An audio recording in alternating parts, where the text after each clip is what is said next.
Congratulations, cosmetologists. You did it. You have passed your state board. You are now licensed. I'm so proud of you. You worked hard. You went through your beauty school, your hours and all of that, and you have passed. You should be proud of yourself, okay? But now the work starts. Okay, so now that you have your license, okay, you might be bomb in hair, skin, or nails, okay? But that doesn't automatically create a successful career. It doesn't automatically say that you're going to be successful because of your skill alone, all right? There are things that you still need to know. Some of you may be born to do this, okay? You've been doing whatever your area, hands, hair, skin, or nails, forever, all right? You've practiced on your friends and whatnot, so you're good at it. You're good at it, but that is not all you need. That's not all you need, and that's what we're here to talk about, okay? Now, depending on your business structure, whether you are renting a booth or you are commissioned, whatever your situation is, we'll talk about that on another video, but your technical skills gets you hired. It'll get you in the door, okay? But your people skills and your business habits keeps the clients coming, all right? That's what keeps the clients coming. And there's a lot of things out there. A lot of people are saying, you know, to do this or that or this or that. And a lot of that I am doing in my research on people and what's going on in the heartbeat of the business today. They are not going for that, like paying a deposit. Now, I understand that the concept of paying a deposit is to keep people to keep their appointments. I get that. Okay? But that's not good customer service. That's not good customer service at all. All right? When you book when you do a consultation with your client, all right, and you do the consultation correctly, that client is going to be excited to come and sit in your chair, depending on that consultation. So they're not going to not come. They're not going to skip. So a deposit is not necessary, okay? That's first and foremost. The way that you treat your client and the way that you handle your client is key. That is key. Okay? Some key points that I want to point out is to, number one, stop chasing clients. You don't need to do that.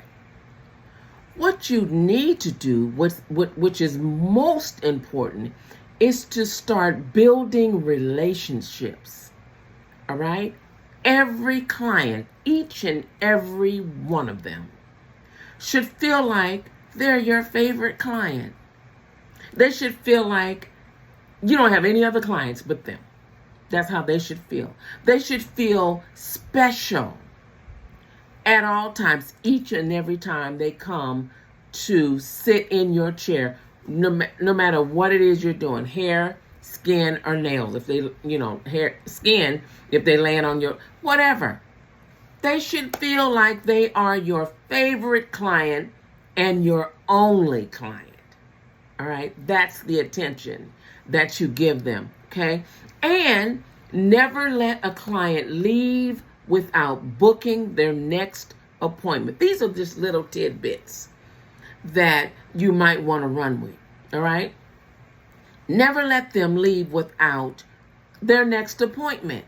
Why? Because you are building a system with your client, okay? I'm a hairstylist, so I'm going to give you an example of hair. Say that your client has dry scalp, All right. And you're using a certain shampoo and conditioner on your client to alleviate that dry scalp. All right. They're in a program now.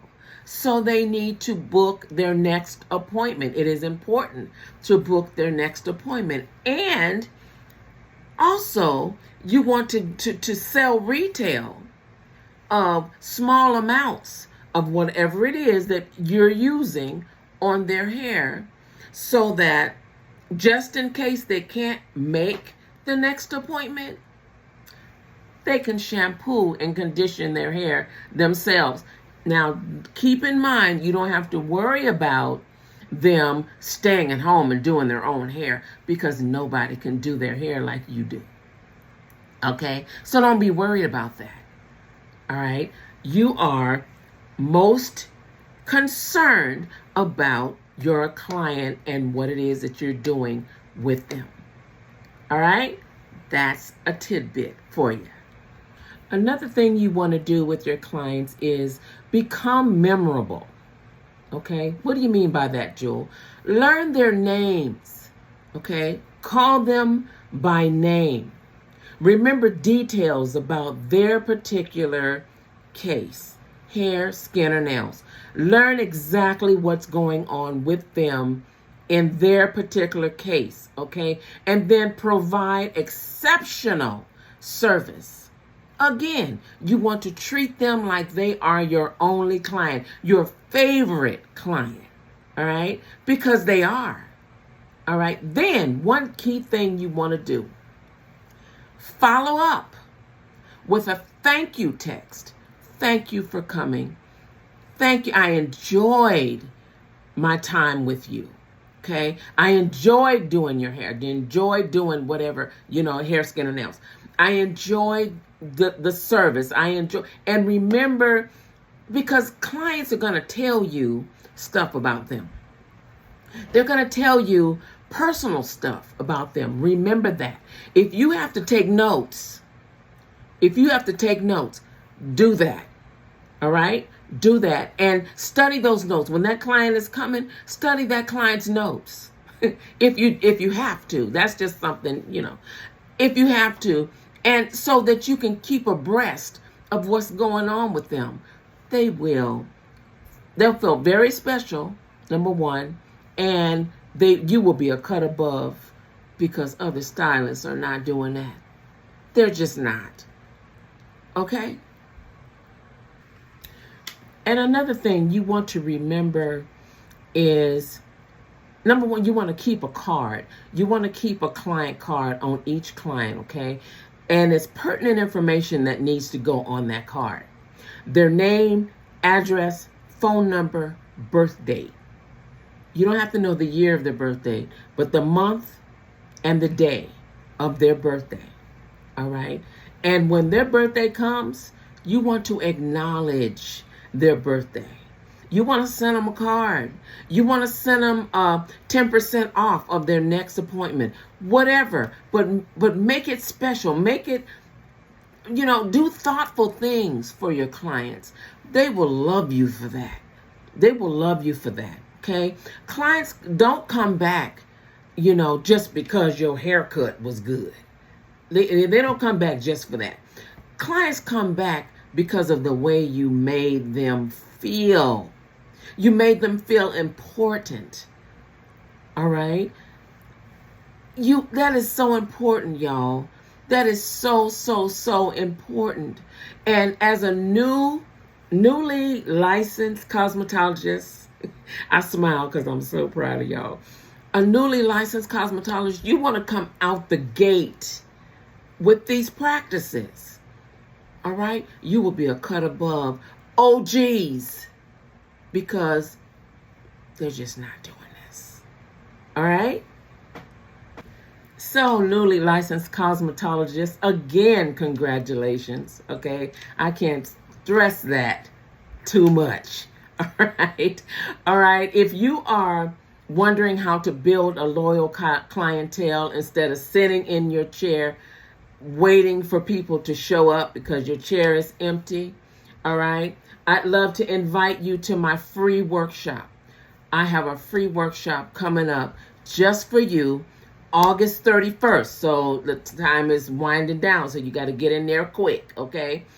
August 31st. And what we'll cover is how to attract your first loyal clients, all right? How to increase your confidence behind the chair, and habits that successful cosmetologists developed in their very first year. I'm here for your success. I am. So sign up. The link is in the bio. Once you get to my website, click on class or classes. I think it's classes, okay?